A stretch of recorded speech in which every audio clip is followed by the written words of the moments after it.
कर्ण की निष्ठा और दरियादिली। ये कहानी है सूर्यपुत्र वीर कर्ण की, जो इतने बड़े दानी हुए हैं कि उनके जैसा आज तक इस दुनिया में कोई पैदा नहीं हुआ। जो दोस्ती कर्ण ने निभाई वह दोस्ती आज तक कोई नहीं निभा सका।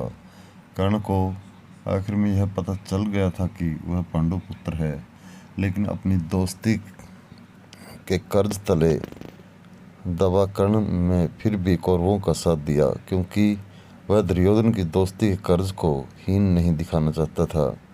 एक राजपुत्र होते हुए भी कर्ण सूतपुत्र कहा गया। कर्ण एक महान दानवीर था। अपने प्रण और वचन के लिए कर्ण अपने प्राणों को भी बलि दे सकता था। पांडवों की शिक्षा खत्म होने के बाद आयोजित रंगभूमि में आकर कर्ण अर्जुन को ललकारता है कि अगर वह संसार का सर्वश्रेष्ठ धनुर्धर है तो उससे मुकाबला करके सिद्ध करे। कर्ण एक सूत के घर पला बड़ा होता है, इसलिए उसे सूतपुत्र समझकर अर्जुन से मुकाबला नहीं करने दिया जाता है।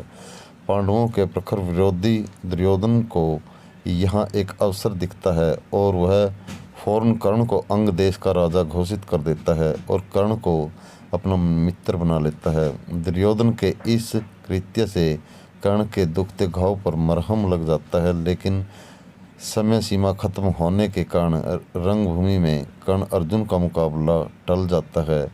पांडवों और कौरवों के अंतिम निर्णायक युद्ध के पहले भगवान कृष्ण कर्ण को यह भेद बताते हैं कि तुम एक पांडव हो और कुंती के ज्येष्ठ पुत्र हो। इस रहस्य को जानकर भी कर्ण अपने मित्र दुर्योधन से घात करके अपने भाइयों की ओर नहीं जाता है।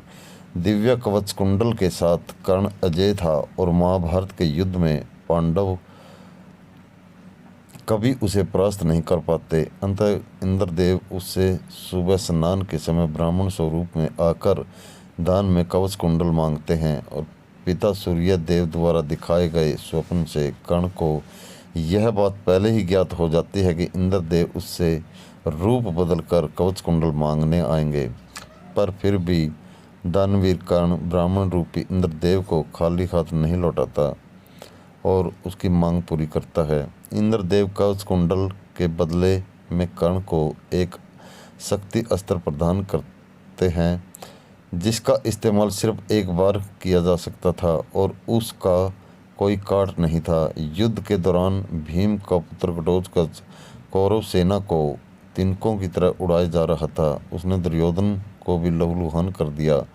तब दुर्योधन सहायता मांगने कर्ण के पास आया। कर्ण शक्ति अस्त्र सिर्फ अर्जुन पर इस्तेमाल करना चाहता था, पर मित्रता से विवश होकर उसने वह अस्त्र भीम पुत्र घटोत्कच पर चला दिया और उसका अंत कर दिया और इस तरह अर्जुन सुरक्षित हो गया।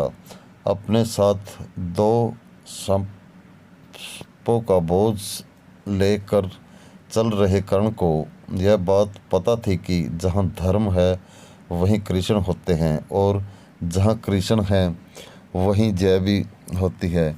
फिर भी उसने न दुर्योधन के एहसान भूलकर उससे घात किया और न ही अपनी दानवीरता से कभी पीछे हटा।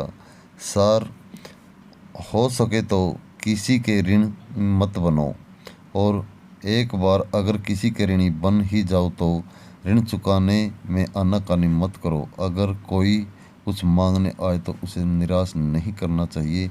जितना संभवतः हो सके उसकी मदद करनी चाहिए। दोस्तों, ऐसी ही प्राचीन कहानी सुनने के लिए हमारे चैनल को सब्सक्राइब करें और बेल आइकन को प्रेस कर लें, ताकि आगे आने वाली वीडियो का नोटिफिकेशन आपको मिलता रहे। धन्यवाद।